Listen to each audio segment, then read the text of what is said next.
Chris Godinez, licensed professional counselor, also the host of We Need to Talk on every Sunday at noon. This video is for educational and informational purposes only. The views and opinions stated herein are mine and mine alone. They do not represent the ACA, the APA, or any other damn therapist for that matter. Boom shakalaka done. I'd like to thank my sponsor, BetterHelp, BetterHelp, BetterHelp.com/Chris Godinez. They're an online therapy company. They are international.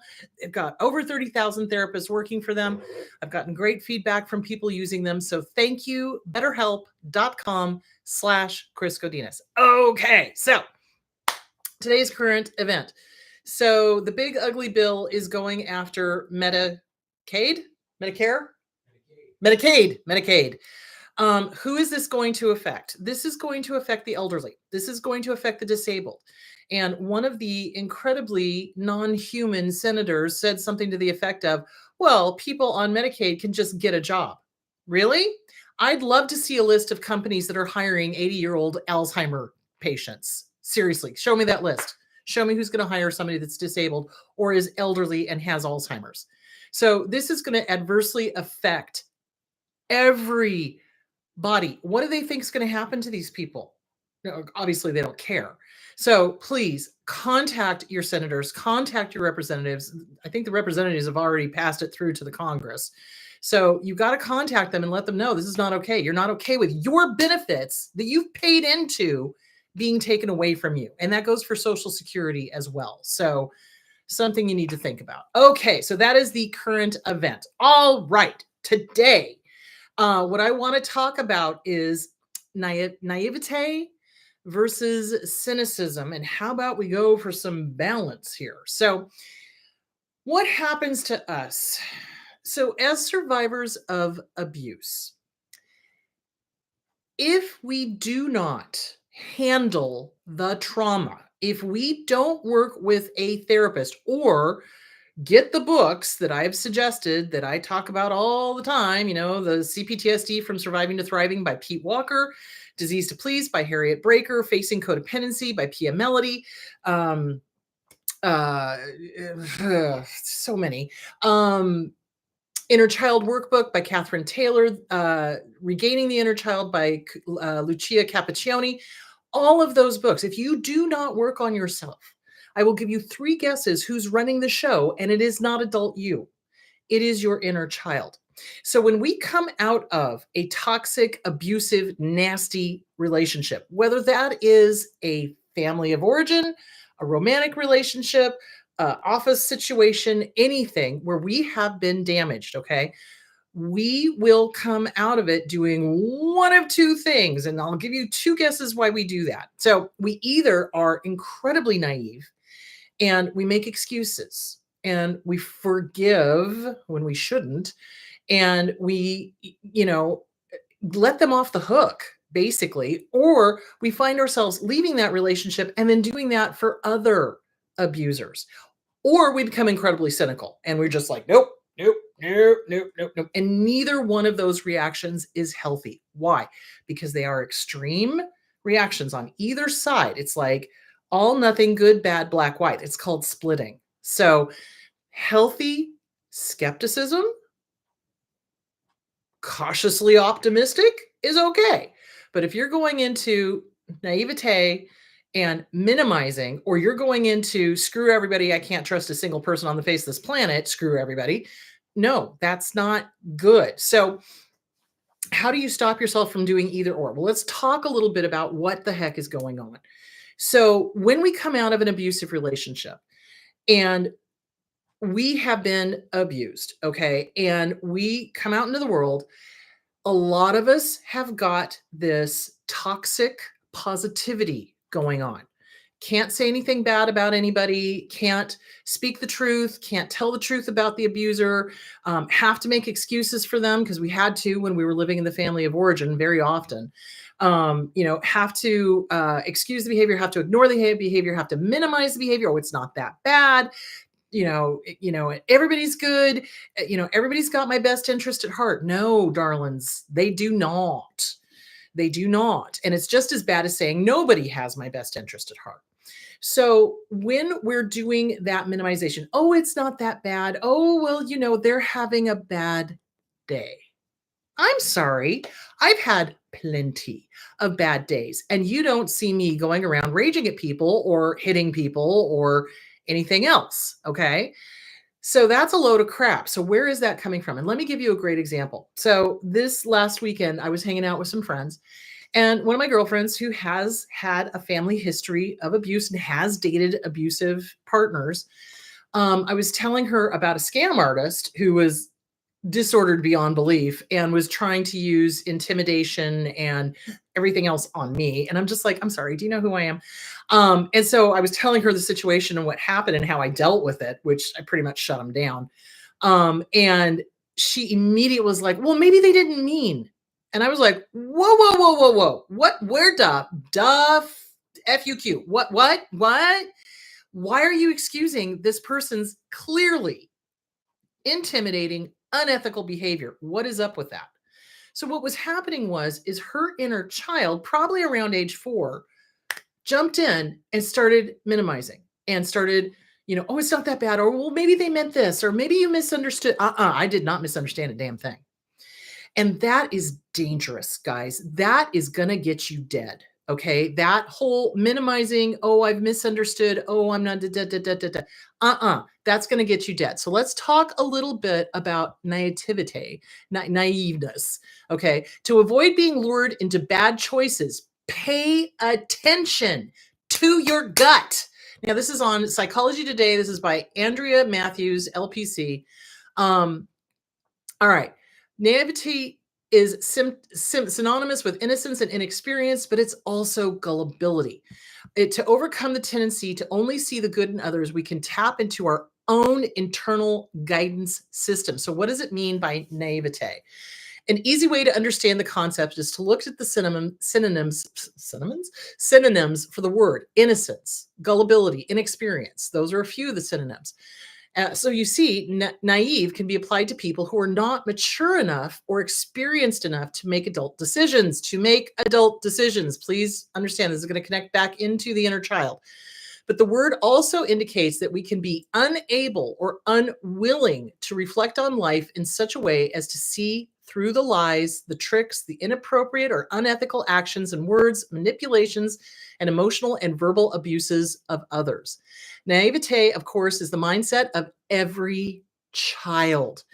Children believe that the adults around them are going to protect them. They do, because they don't know any better. Okay. Every child has that magical thinking of, oh, no, they have my best interest at heart. Oh, they're going to watch out for me. And I fell into that same trap when I was a kid, and I had some of that until I got into young adulthood and really was like, you know what? None of these mother cluckers have my best interest at heart, parents wise. So, okay.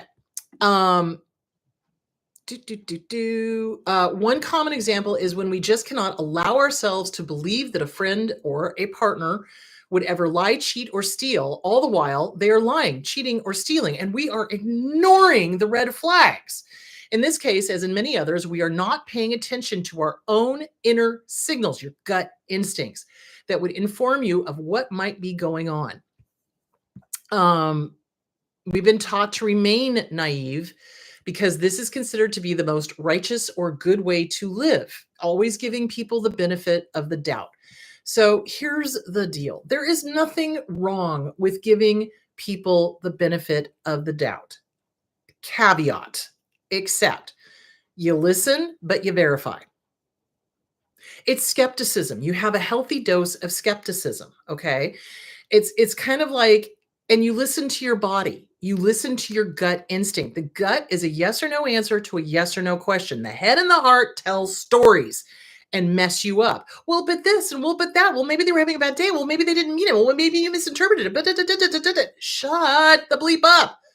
Okay, gut, is this person playing me? Yes or no? And your gut will tell you. And the way you start listening to your gut is you start with things you already know the answer to. Okay, gut, do I like peanut butter? Oh, God, no. Jeez. No, I hate peanut butter. Hate it. Don't like it. It's the texture.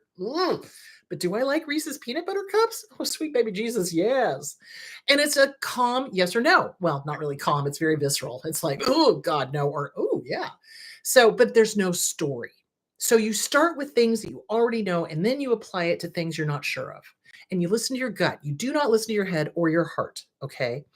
So that's one way to stop being naive. Okay, hold on. All right, before we go further, okay. We've been taught to okay. Um, Consider all the memes out there that tell us to only see the good in people. This is toxic positivity, by the way. These memes are basically telling us to avoid paying attention to our own inner signals and to try to rationalize a way to see only the good in people. In the most extreme cases, regardless of other signals coming from a person that inform us of danger to ourselves or others. We must tell ourselves not to think of those things and only allow it to find the good in them. This way of thinking not only makes us unable to access our own gut system, but it can actually put us in harm's way. John and I had a huge conversation about this morning. When children who have had narcissistic, abusive parents are stuck in that, ooh, I can't say anything truthful about the abuser and or like my friend, I can't say anything truthful about some other abuser or whatever. That is dangerous because you're not seeing the danger right in front of you. If that scam artist had gone up to my friend, she would have fallen for it. Absolutely, 110%. Because in that deer in the headlights moment, when confronted with an abuser that reminded her of her family of origin, she went straight into 4-year-old. So our inner child is running the show at that point. If you cannot see the danger, if you can't tell that someone is a scam artist, if you can't tell that someone is abusive, you in danger, girl. You in danger because you've got to be able to recognize a dangerous situation when it happens. So, for a lot of us, when we are confronted with an abuser or with a dangerous situation, freeze mode, boop, check out, gone. You cannot freeze. You cannot. It is not safe. You cannot dissociate. You cannot deny. You cannot minimize. You cannot side with the aggressor, which is fawning. Okay. If you can run, run. But the point being is not seeing the danger right in front of you is going to get your ass killed. It is 110%. If it's a domestic violence situation and they've been violent in the past, you're making excuses for them, you're going to be dead. If they are a crazy that's doing things not okay, I have so many political examples of that, you're going to be dead. You know what I'm saying? You've got to acknowledge danger when it's literally screaming at you. Because this crazy that I was talking about, the scam artist, was literally screaming at me on the phone. So, and immediately I was just like, I know what I'm dealing with here. Hello, psychopath. You know what I'm saying? So you've got to be able to allow yourself to let the adult run the show, not the inner child. How old are you?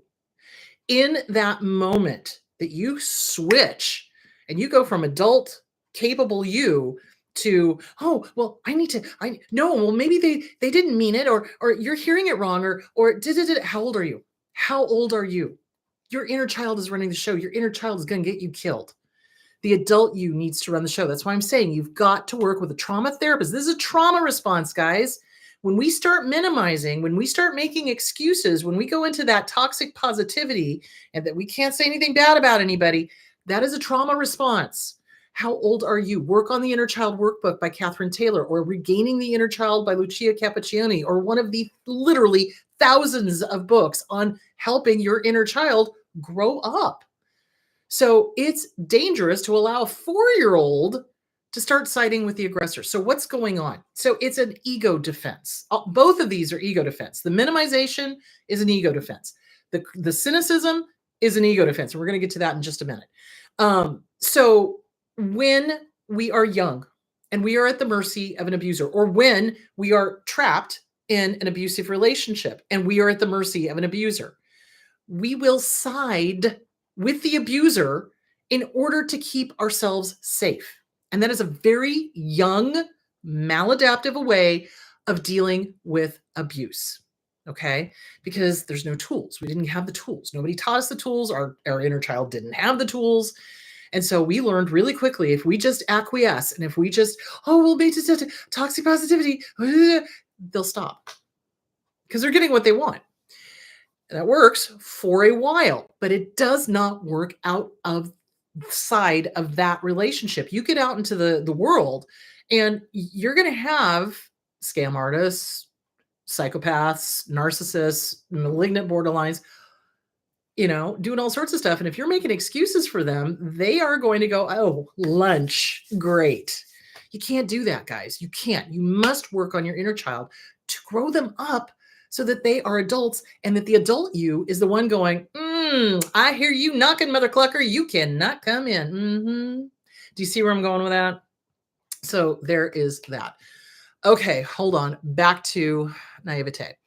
Okay, so these memes basically telling us to avoid paying attention to our own inner signals, to try to rationalize, to only see the good in people. And it makes us unable to access our own internal instincts. None of this means that there are, okay, this, of course, this does not mean that there are not loving, kind people out there that can be trusted. There are many people out there that can be trusted, but we can use our internal guidance system to determine that. So it's the gut instinct, guys, discernment. The difference is discernment is the ability to watch objectively what the other person is doing and or saying, and simultaneously feel our own feelings about what we feel about that. I mean, I'm getting to the point now, like as soon as words leave somebody's mouth, within seconds, I'm calling them on their doo-doo because I don't have time to put up with that crap. So in the past, it would have taken me a while, but I've been practicing this for literally decades. So it's like you got to listen to your body. Your body is talking to you, the mind-body connection. Sensation in the body, the mind notices. The hair rises on the back of our neck, or our hair stands up on our arms, or we get that funny feeling in our stomach, or, we get that, ooh, this is something, ooh, this doesn't feel right. Discernment. That's your gut talking to you. You got to put it all together. You don't have to be fooled or tricked or otherwise conned into missing the signals of another person is putting out. We have our own gut system that can guide us to help us make wise decisions and to protect ourselves. And that's why we have it. It's important to have boundaries. It's important to listen to your body. Now, here's what I have found with a lot of survivors. A lot of survivors are pretty much floating about 4 feet outside their body because of the abuse. They're not even present in their own body. If I ask a newly into the office trauma survivor, tell me what your physical sensations are, blank stare. They don't know because they've never been allowed to feel the feelings. Everything that I'm teaching you guys is interconnected. I know a few weeks ago we did one on feeling the feelings. This is why. When you have a feeling, where does it go in your body? When you're in danger, how do you know you're in danger? For me, everything tightens up and I'm like, that is not a good person. Ooh, what just happened? That's not good. Do you see where I'm going with that? You've got to be able to be in your body, be in the present moment, stop making excuses, stop minimizing. Because that worked when you were a little kid. It doesn't work now. It doesn't work, and it didn't work that great when you were a little kid. But it really does not work now. So minimizing naivete, just everybody's great, everybody's wonderful. Well, a lot of people are, but some people are not. So now let's switch into, so again, with the minimizing, you have to listen to your gut. You have to trust your body. You have to start paying attention. Toxic positivity is the act of avoiding, suppressing, or rejecting negative emotions or experiences. There's nothing wrong with positiveness or optimism and gratitude. But when it becomes the go-to and there's no discernment, that's when it becomes maladaptive. That's when it's going to hurt you. It's a pattern of behavior. It undercuts resilience. It encourages pathology, and it leads to more abuse, basically. Okay. Examples of toxic positivity. Making excuses for people, can't say anything nasty. Exactly. All of that stuff, et cetera, et cetera. Um, Looking for silver linings can be beneficial in uncontrollable contexts, but harmful in situations that you can control. So, for example, if somebody is abusing you, you're not going to sit there and just make excuses for them. You're going to leave. Okay, you process your emotions, you get support, you work with a trauma therapist, you work on the inner child. You start figuring out why it's so scary to call out the abuser for what they are. Did you get punished? And this is what abusers did. When we called out their behavior and we were little, they would punish us. I know for me, whenever I called my dad out on his stuff, I would literally wake up across the room because he had backhanded me. Okay. So we are afraid of being punished. But here's the funny thing: when I confronted my dad as an adult, he didn't dare because he knew I'd throat punch him. He did. So, the abuse lessened a lot after that, but I also removed myself. I left the house, I left home. He made a nasty statement to me and I called him on it and I told him how disgusted I was with him. And he kind of stopped doing that kind of thing. But I also didn't allow myself to be made available to him to do that kind of thing. So it's working with the inner child. It's helping that inner child grow up. It is not just seeing the positive. Now, everybody's got a mix of good and bad in them. Abusers more bad than good. But, if you get stuck in that, oh, it's okay, everything's fine, everything's great, you're not dealing with reality and you're going to be a target for more abuse from other abusers. So you got to work on listening to your gut. Let's switch over to the other side, cynicism. So cynicism often masks itself as intelligent. You know how people can be that cool, oh, I'm so cool, I'm so cynical, but it can limit curiosity, growth, and creative action. It can harm physical health, erode trust, and block meaningful relationships. So again, why do we do that?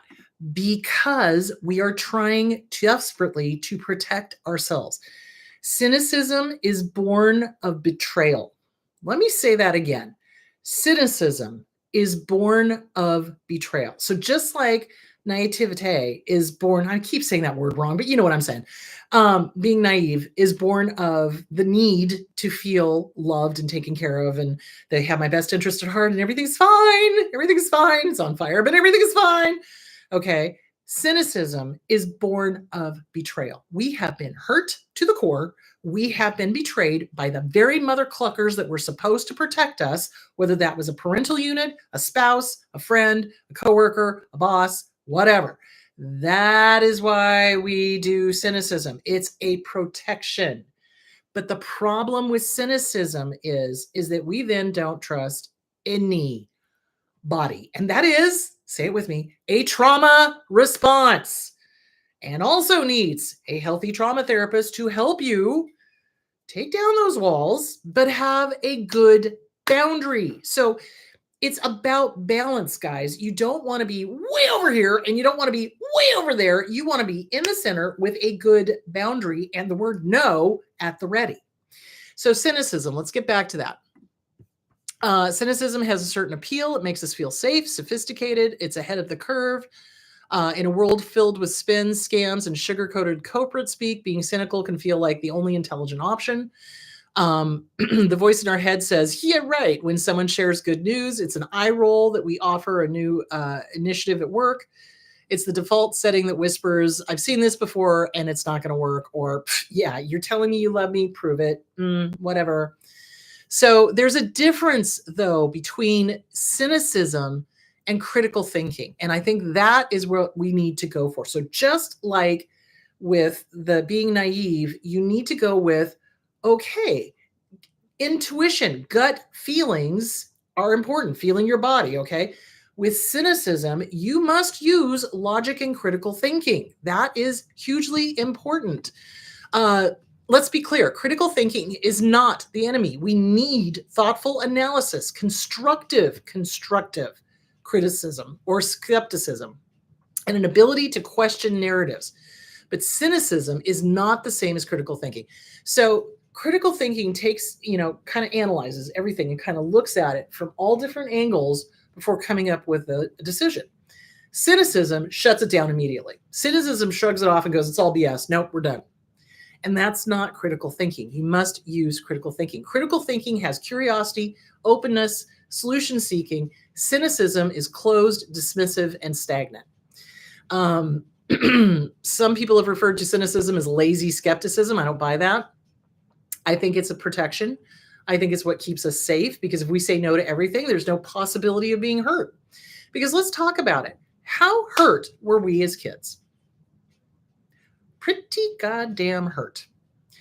So when we're adults, we're going to go, or if we were in an abusive relationship, we are going to go into absolute, nope, nope, nope, nope, nope, nope, nope. You're not doing that again. I've seen this before. I know how this ends. Nope, we're not. Nope, you're not going to get a chance to hurt me. So this is also why people who have been abused often do a preemptive pushing somebody away so that they don't get hurt.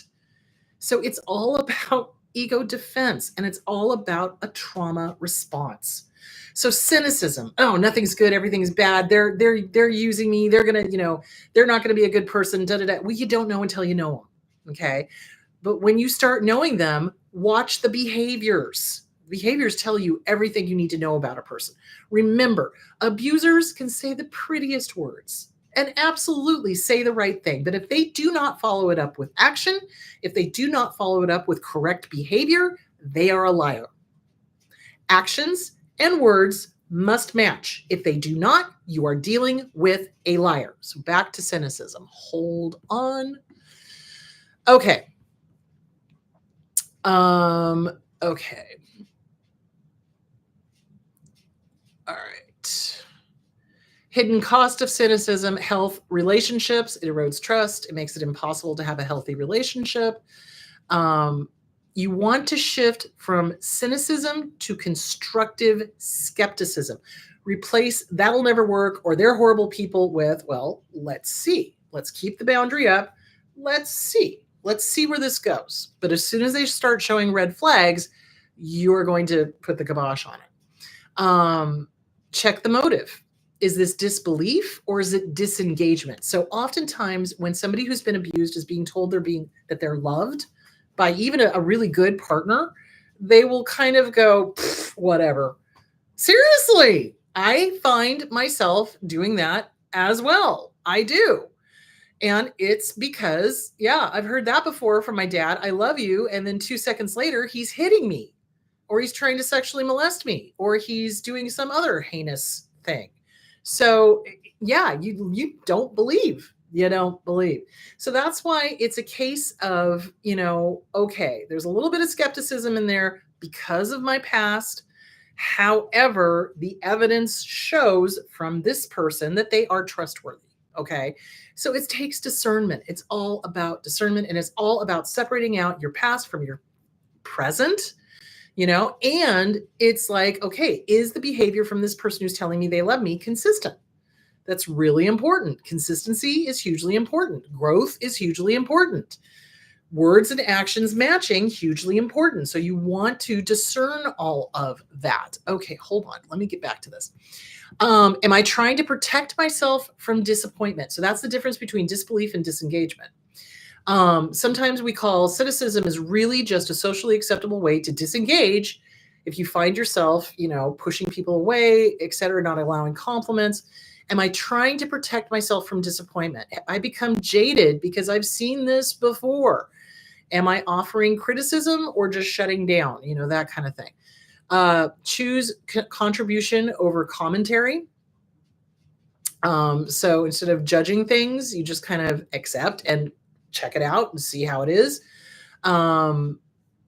So cynicism is a self-protection mode. It is a way to keep us safe from the things that have happened to us in our past. That's also why we are very, very, very uncomfortable with compliments. How many of us have a really hard time accepting compliments? Yeah. So it's taken me years to get to the point where I just allow it in and I say, thank you. That's the correct thing to do. So a lot of times abusers use compliments as a manipulation. They butter you up before they rip the carpet out from underneath you. So we've learned not to trust compliments, and we've learned not to accept them, and we've learned not to believe them, because then what does our abuser do? They will then devalue and discard. So they'll tell us every horrible thing they think about us, which is really about them.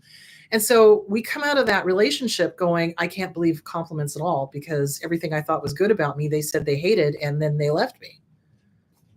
That's why we have a hard time with compliments. Y'all got to get used to taking compliments, because not everybody is doing a compliment with an ulterior motive. Although we feel that they are doing compliments with an ulterior motive, but it takes time to get rid of that fear, and that's what it is, of being abused again.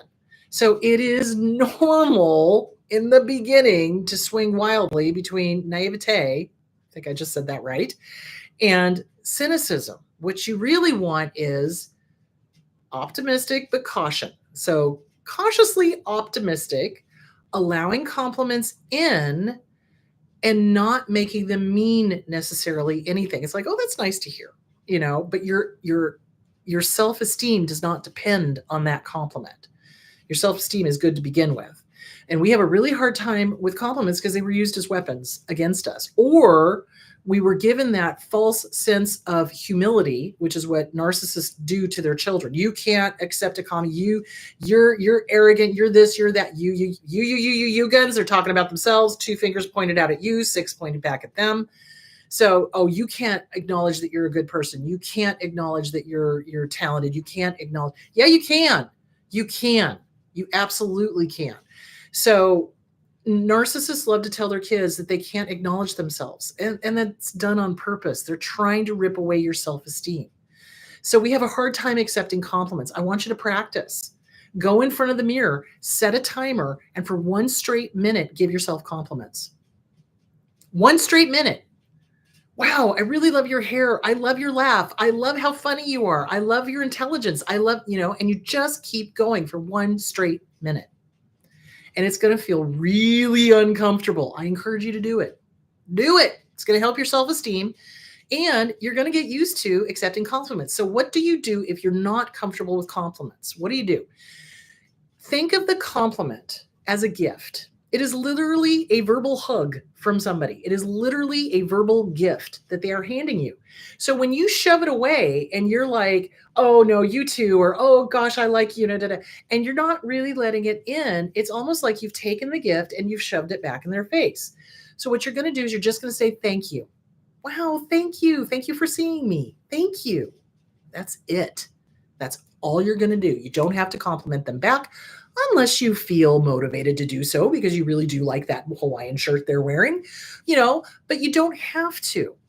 So just allow it in. Thank you. Thank you for seeing me. I appreciate that. That's it.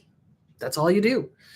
So, and with a fake compliment, you do the same thing and you watch their behavior. You know what I'm saying?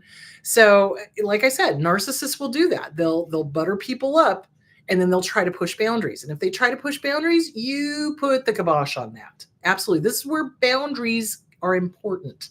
So you can start discerning what's real, what's not. And you don't want to go to the extreme of cynicism, or naivete, because neither one of those are healthy. That's splitting. That's like, I'm over here or I'm over here. No, you got to be over here in the middle. Healthy skepticism, cautious optimism. That's what you want. And you look for red flags. That's not saying you're just going to be like, oh, there are no red flags. No. You're not going to focus solely on the red flags, but you are going to look for red flags. So here's the deal. What is your list of deal breakers? What are they? What are the list of deal breakers? No lying, no cheating, no stealing, no gaslighting, no rewriting history, no name calling, no devaluing, no hypercriticism. What else? No repeating behavior that's already been apologized for. Those are all deal breakers right there. So, keep your list of deal breakers somewhere where you can see it. And then you kind of go, okay, well, this person is doing this. Oh, yeah, no, thank you. We're done. Do you see where I'm going with that? So that's what you want to do. And you want to keep working on your self esteem. You do.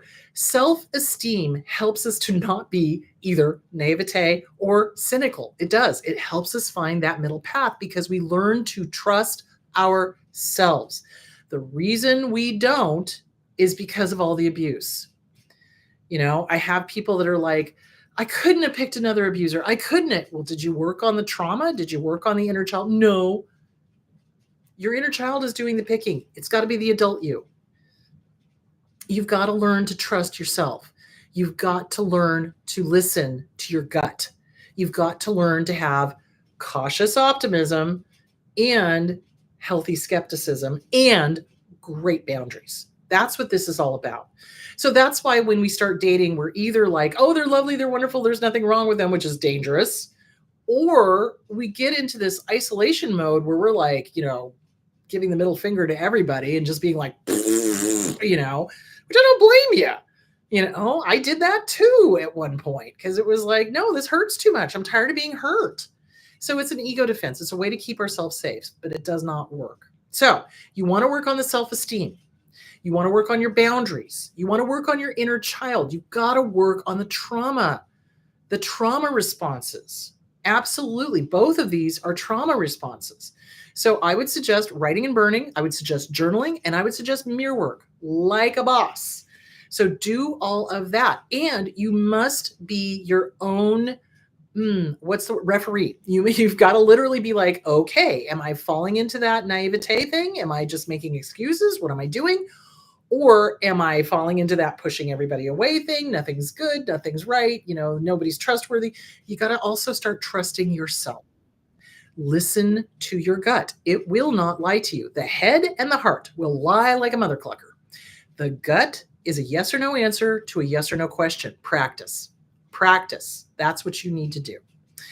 All right, let's hit the questions. Okay, question. Is it true that narcissists go after people with qualities that they want? 110%. They absolutely do. They absolutely look for people that they have something that they don't have because they think that they are going to magically, by osmosis, be able to become that person. They do. They really do. I mean, how many times have I seen couples where one of the couple is, very artistic, paints, maybe does piano, whatever. And then the abusive spouse suddenly decides that they're going to be the painter or they're going to be the pianist or and they take it over trying to become them. And they get angry when they realize that they're never going to have that person's talent because they're not them. And that's when they start the punishing and the devalue and the discard. So yes, they absolutely look for people with qualities that they lack. And what are those qualities? Kindness, empathy, gentleness, good sense of humor. Yeah, they look for basically healthy people because they're not healthy. People with good self-esteem or moderate self-esteem, maybe people that don't have a knowledge necessarily of how abusers work.